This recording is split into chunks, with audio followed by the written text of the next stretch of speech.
Hi, this is Dr. Doug Weiss, and today we're talking about life languages, the doer. Doers are great people. They jump in, they get stuff done. We all need a doer. You might be a doer, but you want to understand that if you are, or if you're married or in a relationship with someone who is, or if you have a child who's that, or a coworker who's that. So if you have yet to watch all the other segments on the life languages, please do that. Figure this out and get the questionnaire, fill that out, do that so that you can find that out for yourself. We'll have that information on the screen shortly. Now, if you have yet to subscribe to our channel, please do. We have hundreds of videos that can help you, change your life, learn something new, find out something, get you through a struggle. So please subscribe to the channel. And if you have a question about this or anything we've done, please send us a question so that we can respond to you as soon as possible. Stay tuned.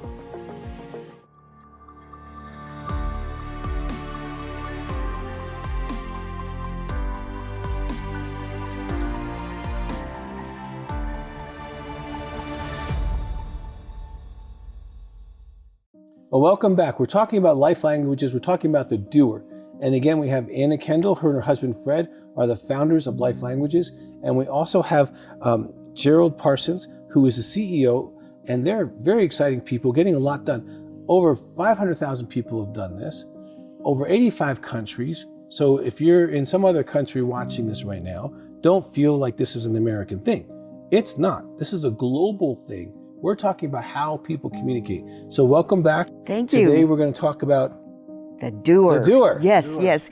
And Doug, what we're so excited about the whole life language concept is that all of us desire to be understood. Sure. Every one of us has a need to be understood. So first of all, this will help you understand yourself and then others. So we're excited to be bringing this to your audience today. Sure.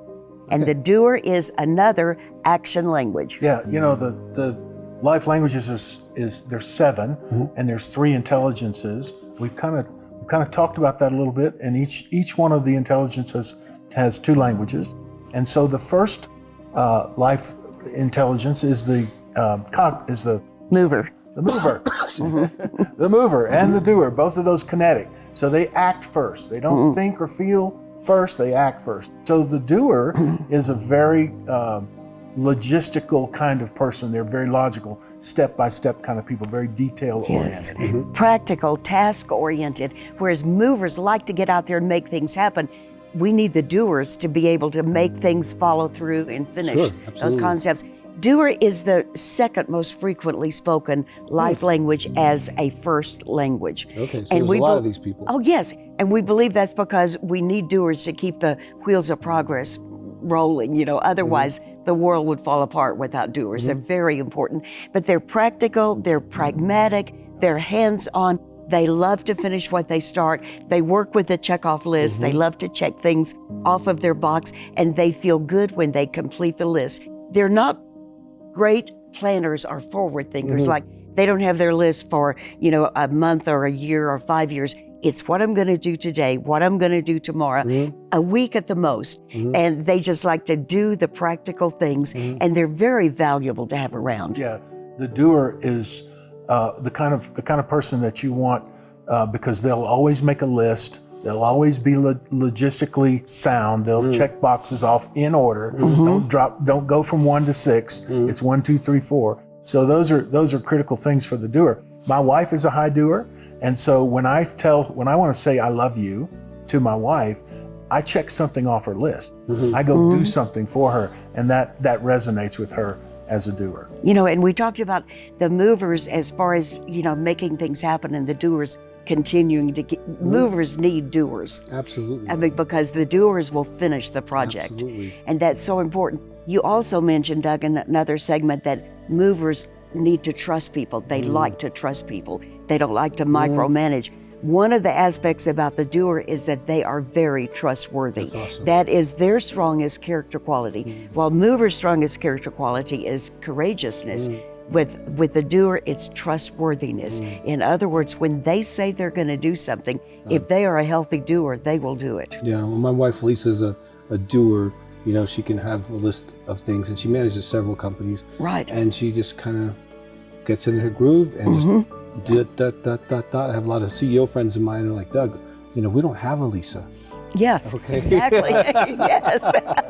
You can Yes. suggest something, and I've got several on my staff who are like, Yes. I can share a vision, and it can get done. Yes, and we've been able to absolutely. help people around the world because of that. Yes. So I people that are doers are, thank you. Yeah. Yes, yes. We all need doers in our lives. They are so valuable. And again, that color would be construction orange. So sometimes people can't remember the name of their language, but they'll remember the colors. Yeah. And we call these life languages because they are your communication styles for life. They help you do life, live life, do life with other people. Well, now, if you're married to a doer, what might be some suggestions you might have to coordinate that with? Yes, okay. Well, I'll give you an example. One of our coaches in West Texas is married to a doer. She went away to a women's conference and she came home and he had mopped the floor and he'd cleaned the kitchen and he'd changed the sheets on the bed. And now he's a responder, so he loves affection. But she's a doer. She feels loved when you do things. So she came in and he showed her all that he had done and she said, "Come here, you sexy thing." She immediately knew that he loved her. So if you're married to a doer, let them know that you love them by doing things for them. Sometimes it's just a conversation. Sometimes you can sit down with a mover and say, what can I take off your list? What can I do for you that will eliminate some pressure? One of the questions for... That's true. Yeah. Lisa loves when I'm like, Yeah. I got some time today. Can I run a couple errands? And she goes, I appreciate you so much for knocking that out and making that phone call or doing that. And Do things for them. didn't seem much to me, but it was, she liked it. Yeah, one of the filter question for the doer life languages, are you doing your share? Because they can have a tendency to get their head down doing all the details of things and then feel like not everybody else is participating at the level they should. And so that can create a little conflict for the doer. All of the life languages have their distress levels when we're toxic or not healthy or we're tired, our needs aren't being met.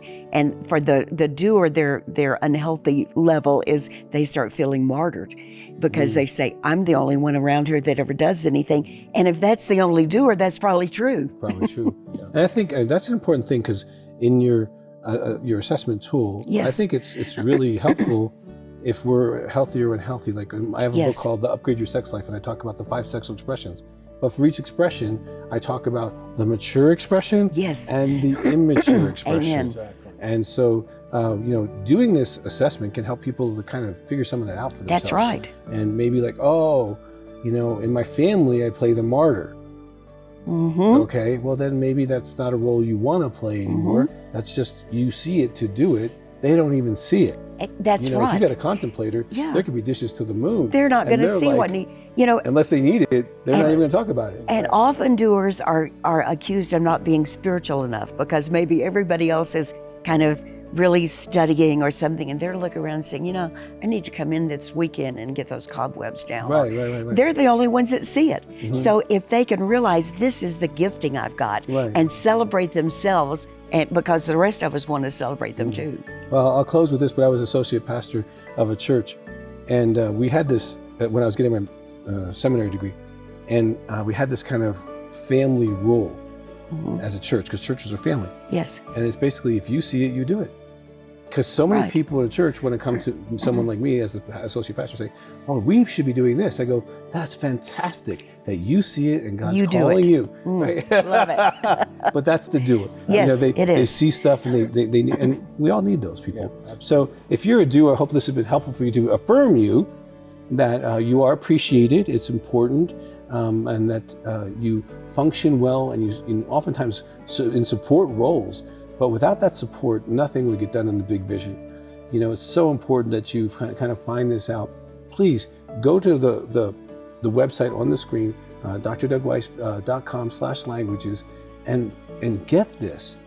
Fill out the form, find out about yourself, find out about others. We want you to, because this can help your marriage, this can help you understand yourself, and maybe this can understand maybe even some areas of blind spots that you're not seeing, that with just the ability to see it, it can change the way you reframe it and move through it, and maybe see that your gift isn't everyone else's gift, and that's fantastic, okay? Because if you had all the gifts, you'd be doing everything all the time. Okay, you don't want that. So if you haven't subscribed, please do. If you have a question, please ask it, and we'll get back to you as soon as possible. And thank you for joining us today.